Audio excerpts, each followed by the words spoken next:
America, we stand for freedom. Though freedom is never really free, we yearn and strive for government, protecting our liberty.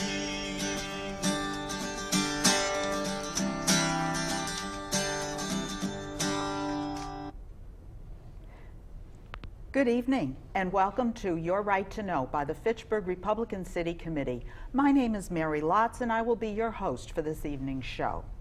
This month our topic is going to be the elections, specifically the 2014 elections that we will have in this November. To talk about the election preview tonight is going to be our all-star panel, a panel of regulars that I'm so proud to know and call my friends. To my far right is Frank Ardinger from Leominster, and Frank is also the Middlesex-Worcester GOP District Chairperson. State Committee, ma'am. State Committee Chairperson, I'm sorry. Next is Kathy Goguen from Fitchburg Republican City Committee, and to my immediate right is Professor John Strang from the Fitchburg Republican City Committee. Thank you all for being part of our committee tonight. Thank you. And since you all know the drill, let's get right into our topic. 2014 is not a presidential year. However, it's really lining up to be a very pivotal year in our nation's history as we look at some of the things that are happening. The President Barack Obama, of course, has always been a very popular president.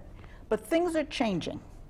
Things are changing. All of a sudden, and I could almost pinpoint a date, 1 October 2013. It almost seems like things changed dramatically for our president and maybe a little bit of a reversal of fortune. So let's look at what happened at that date. Anybody take a guess at what happened? Well, that's when the Affordable Care Act was supposed to. It was supposed to. I think you're right, John. Right. That was kind of the operative Right. word there, because we know that it was kind of a bungled opening. Right. And it got off to a very slow start because of some computer issues, as they say. But I think what we're finding is that the computer issues almost softened what has become a national blow to many people, in that it's becoming very difficult and it's hitting home with so many people. So what I want to look at and talk to you about initially is the Affordable Care Act and what impact that will have on our national elections, senatorial elections, U.S. House of Representative elections. Just within the last month or so, we had a big election in Florida.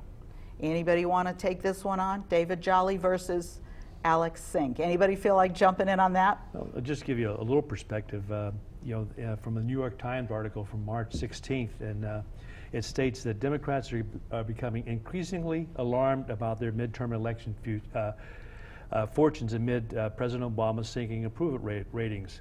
And they cite the loss of the race in Florida as one of the prime examples. And right now, Real Clear Politics shows Obama having a 43% approval rating. For a president in his second term, that's abysmal.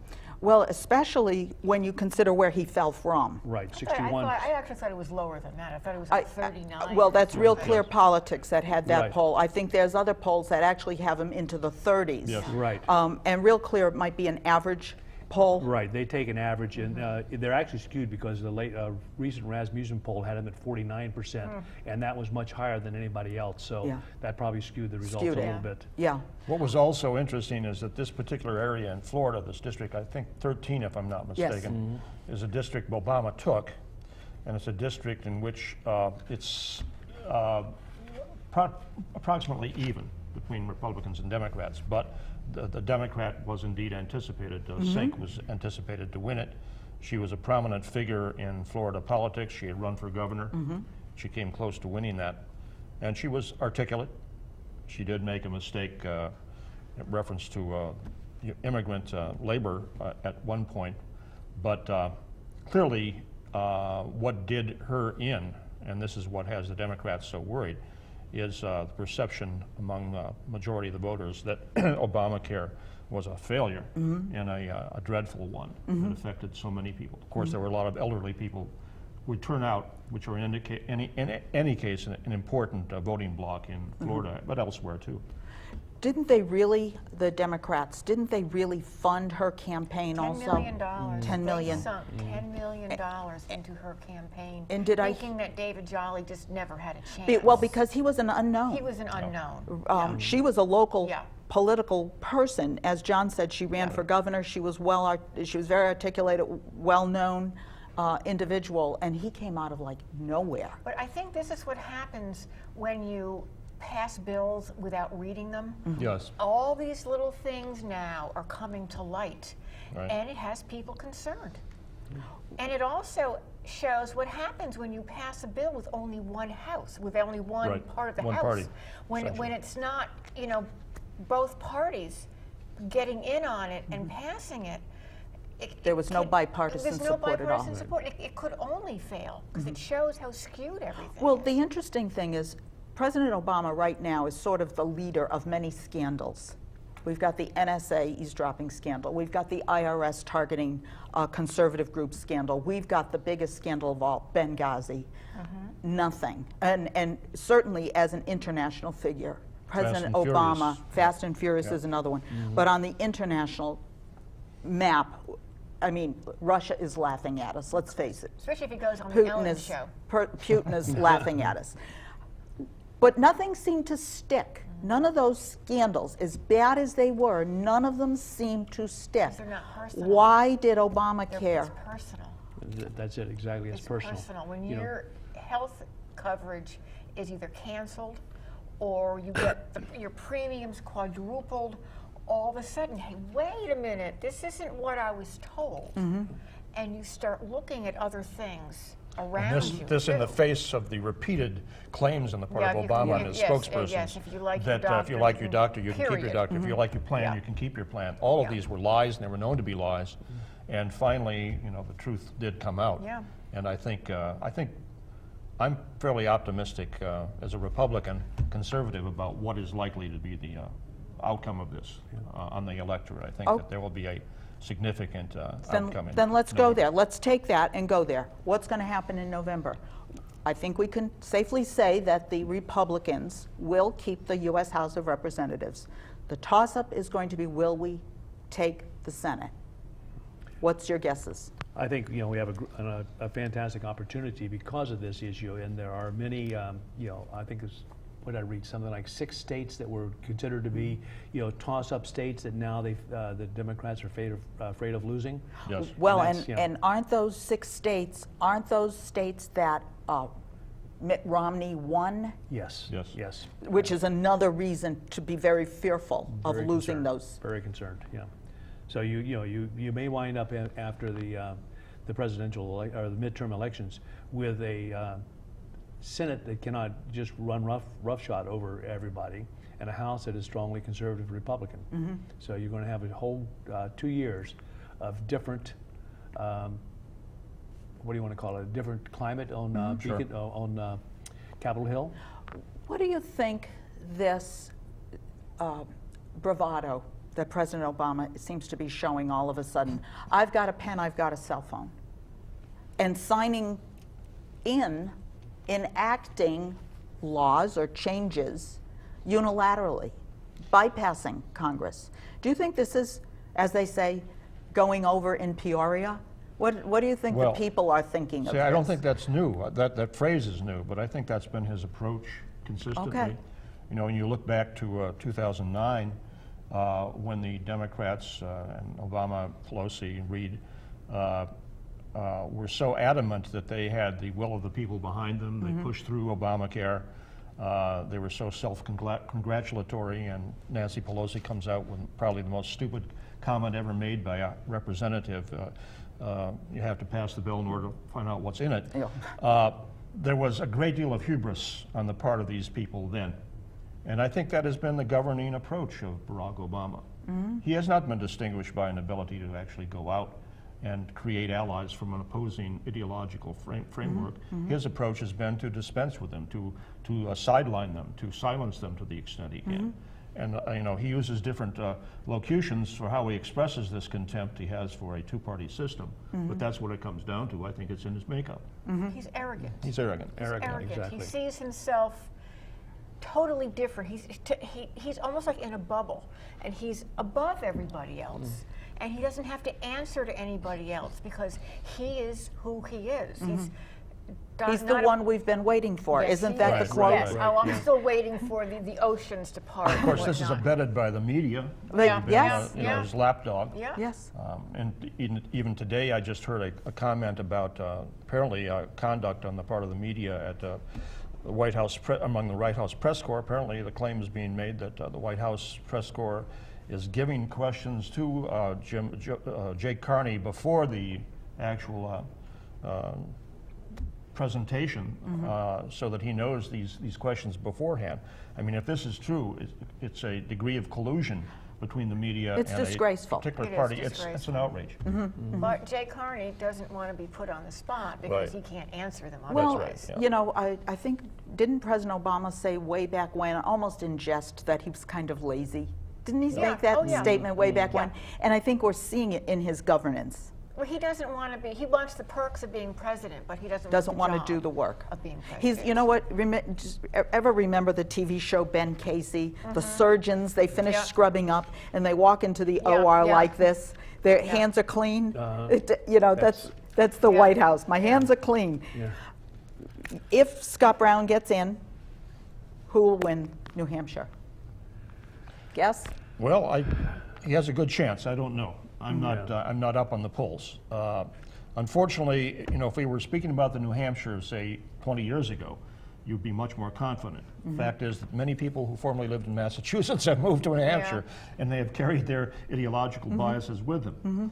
But people in New Hampshire, like people elsewhere in the country, feel the effects of Obamacare. You know, that's the most poignant expression of this arrogance of power. So we may be surprised. You know, Scott Brown is certainly a personable figure. He's well known there, so he has a chance, I think. I think if he runs this campaign the way he ran the first Massachusetts campaign, going across the state and just meeting people one-on-one, which is what he does best. Yeah. You I know, think Scott he has Brown a is a chance. fantastic retail politician. He is, yeah. you know, he is great at meeting people one-on-one Yes. and talking to them and having them understand what he's all about. The unfortunate thing is right now, because he's a little bit late getting into the race, Jeanne Shaheen has built up about a 15-point lead, I think, on him in the polls. But it's not impossible. That could be turned around. That can be turned around, Right. you know, with the right campaign. So, Yeah. Because Gene also is one of those who said, if you want, like Yeah, your doctor, you yeah. can keep Right. your doctor. Yeah. So remind her of her words. And New Hampshire is in worse shape than Massachusetts as far as the Right. health care because their hospitals are being limited. Yes. The people, even if you have coverage, you've got no place to go. No place to go. So you brought up Massachusetts. Let's pivot now to the state, because we have a governor's race this time. We will be voting in some others. We do have a senator position open. We have some U.S. House positions, and we certainly have some state House positions open. But just look at the governor's position right now. Again, much like President Obama, we have a governor who has not really seemed to want to get his hands dirty. He's always been a little bit aloof, a little bit remote. He came in, if you remember, back in 2006, he came into the office and he was known at that time for doing two things. Buying a big Cadillac DST or some fancy car, and redoing the entire corner office. He hasn't really stepped back from that at all and ever really shown us leadership. Again, he is now stepping down. He's not going for a third term. I don't know if he can he? No, he can. He yeah, can't, yeah, okay, so he terms out. So his position is up for office. So much like President Obama, will the scandals that have plagued the Deval Patrick administration, and we're talking many scandals, we could name them, But right here in Fitchburg, we have the Department of Children and Families and our own little Jeremiah Oliver scandal. We might get into that in a little bit. But will any of that influence the vote of the Democratic Party in this very blue state and help us elect a Republican into office in November? What do you think? We have two Republicans. We have Charlie Baker, who ran previously, and we have another man whose name is Mark Fisher. Yeah. I think both are solid candidates. They're different, and either one of them could run a good race. There is a good choice. There is a good on choice, the Republican. If they both make to the primary. With all the scandals that are going on, I think people are becoming dissatisfied. I think it's a reflection. If you look at Obama's popularity rating in Massachusetts, which is going to help, he's only 53%. And you look at Deval Patrick's, and I think he's only like 51 or 52%, according to the recent polls. And for Democrats in such a blue state to only have a little over half of the people that approve of their job, it's disastrous. The people are saying that we don't believe what they're saying, and we need to make a change. And they're looking for the Republicans to come up with a candidate this time that will make that change. And I think Charlie Baker, and if Mark Fisher gets on the ballot, he'll be another person that could make a change in the state government. Well, of course, the last time Charlie lost to Deval Patrick, but we had a spoiler. We had Tim Cahill. We may not have that this time. There is someone out there. I can't remember his name. McCormick. So he's going to run as an outsider, as an independent, and hopefully, I assume the goal is to siphon votes, because there's really very little probability that a independent will win the corner office. So I do believe it's to siphon votes. Will it work this time, or will he siphon votes from the Democrats? The difference this time is the Democrats also will have a primary. So they're going to have, 5 people battling it out? 7, isn't it? I've lost track. I know, because so you can't even remember the names. last time where it was Charlie Baker against Deval Patrick, now they're going to have to weed out their candidates, and you don't know what's going to come out of that. Sure. I mean, they could start bashing each other and really show the Democrats in a poor light, which would give Charlie Baker a leg up. Or Mark Fisher. Or Mark Fisher, whoever the Republican is. Right. Because there's not that much difference between all those Democrats. I think something else you have to look at is there's often talk about how the top of the ticket helps the bottom of the ticket, but in this particular race, I think we have a lot of strong congressional candidates that are going to support state reps, state senators. State reps. They're going to make an impact on the election and sway people to look at the Republican side. And I talked about Ryan Fatman as a prime example. He's Sean O'Connell's another one. We have some good, strong, state representatives, candidates that are running races that they are going to win. And Ryan Fatman is running for Senate this time, I believe it is. Isn't he Senate already? No. No, he's a rep. He's a rep. Okay, then I think he is running for. And it's a change in the culture. I think the mindset. You have to remember that over half of the voters in Massachusetts are registered as unenrolled. Right. And if you talk to those unenrolled voters, they are upset with the status quo. And I think you're going to see a change in the culture of Massachusetts this time because of that. Well, the status quo, I mean, it's every day is a new scandal, or every day is a new tax hike. And didn't Deval Patrick come in specifically saying he was going to cut our property taxes? Right. And instead, taxes have skyrocketed in the state, and that's there's no stopping. Because if it's not taxes, it's fees. Yes. Well, call it one and the same. Yeah. And this is actually another thing that, Frank, you and I were down at Mall at Whitney Field a few weeks ago, and we were getting petitions signed and trying to educate the public on the gas tax, this 3-cent gas tax that will just go up automatically every year. Nobody has to sign it. It's been approved in perpetuity. It'll just keep going up. And people they're not aware of it. When they hear about it, they're outraged. What do you mean? And when they see the whole cent value of what is the federal and the state is coming on the gas tax. They're outraged. But it's almost like they don't understand or link the things like taxes, raising prices in the grocery store, increases of sewer, water bills, especially in Fitchburg, sewer bills. They never seem to link that to the people in political public office. Right. Is it a lack of civics? Do they think that things just rise automatically just because that's what happens? Everything goes up? They don't seem to link it negatively to our How many of these people could politicians. even tell you who the representative was? Right. Yeah. They're just totally out of the loop. This is something which I, as a former teacher of philosophy, used to, whenever I had the opportunity, I used to bring it up with my students. My thesis is that people learn about practices of democracies by going into politics at various levels. In ancient democracies like Athens, you were forced to. There were actually dictates that required people to run for office and for offices to be spread around. We don't have anything comparable to that now. If you actually ask people, what is your political experience? How much political experience have you had? It's limited pretty much to jury duty and occasionally voting, and that's it. And this coupled with the fact that schools don't teach civics, there's very little knowledge of the Constitution given in schools. This has resulted in a generation coming up ignorant of the link between being aware of what's happening and actually pursuing this politically, holding people responsible for certain policies or the failures of those policies. What we see, and there's the parallelism you pointed out earlier between the national level, Barack Obama, and the local level, Deval Patrick, is quite clear. These are both ideological soulmates.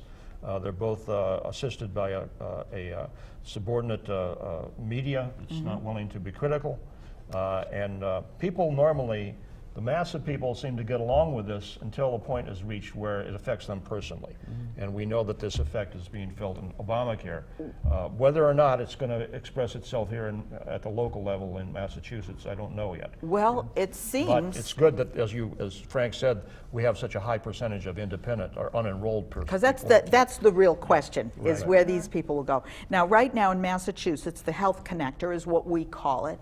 We had a relatively good system. Call it Romney Care if you'd like, but we had a fairly good, respectable system which got most of those unenrolled into health care. It never touched people who, to my knowledge, who were insured. It only went after people who did not have health insurance to try to get them covered. So everyone's health care seemed to stay as it was. Although there was the fine if you didn't want to. Okay.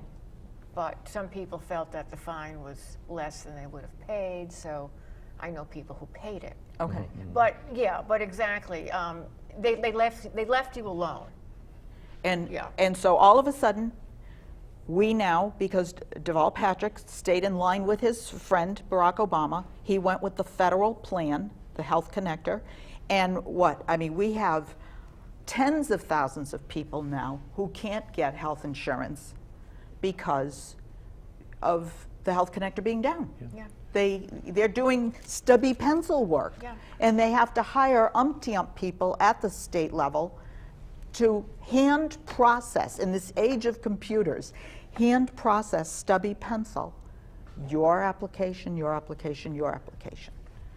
The interesting thing about Obamacare is, in order for it to work, it had certain premises. And that was that you had to have the younger people enrolled that typically didn't insure in the past, and you had to have, in order to cover all the benefits, you had to have a lot of people that weren't going to collect those benefits, participate in the program.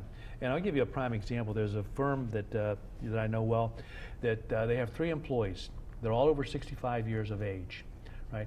Their health plan mandates that they carry maternity care. Right. I mean, why is that in their plan? But yet they're paying for that benefit that they're never going to use. And that's the whole premise. That's why people are paying more for their insurance than what they were before, is because you have to have all these things in there that you don't need in order to make the whole plan work. Well, and I think what we're finding is that Obamacare, AKA Deval Patrick Care is a Ponzi scheme. Yeah. Yes, It's, exactly. we're actually taking from young people, if they enroll, if and when they enroll, we're taking from young people and we're supporting care for older people or sicker people. But in a way, Obama did it to himself, because if you can stay on your parents' plan until you're 26 and be part of their premium, you're not going to go out and Right. get your own. Right, Right. So exactly. he's lost that Pajama whole boy. Right. segment Pajama boy, you wonder. of, the population Sure. that aren't going to sign up because they don't have to. It was almost a little schizophrenic in Yeah, that regard. yeah. Yeah. Well, guess what? It's time for wrap up. We never got to talk about the scandals. We'll have to have another show on that. On scandals. On scandals. Maybe that isn't that a You don't have popular enough time. TV show? Yeah. Yes, you're right, John. You don't We have don't enough have time. enough time Right. to talk about the scandals and all of them. Thank you, Frank, Kathy, John, for being with us. You are, like I said, our all-star panel, so I know we'll be seeing you in the future from time to time as we do Your Right to Know. Thank you for being with us. And as we thank you all for watching in our studio audience and sitting in here tonight with the FRCC, when we leave you, we want you to know that your local, town, city Republican committee is your grassroots organization that supports and holds dear your rights and conservative values. We encourage you to join us at one of our meetings and become part of a growing movement towards conservatism. We want you to know that as the Fitchburg Republican City Committee, we look at the GOP as standing for growth, opportunity, and prosperity. And why? Because we always stand for freedom. Thank you and good night.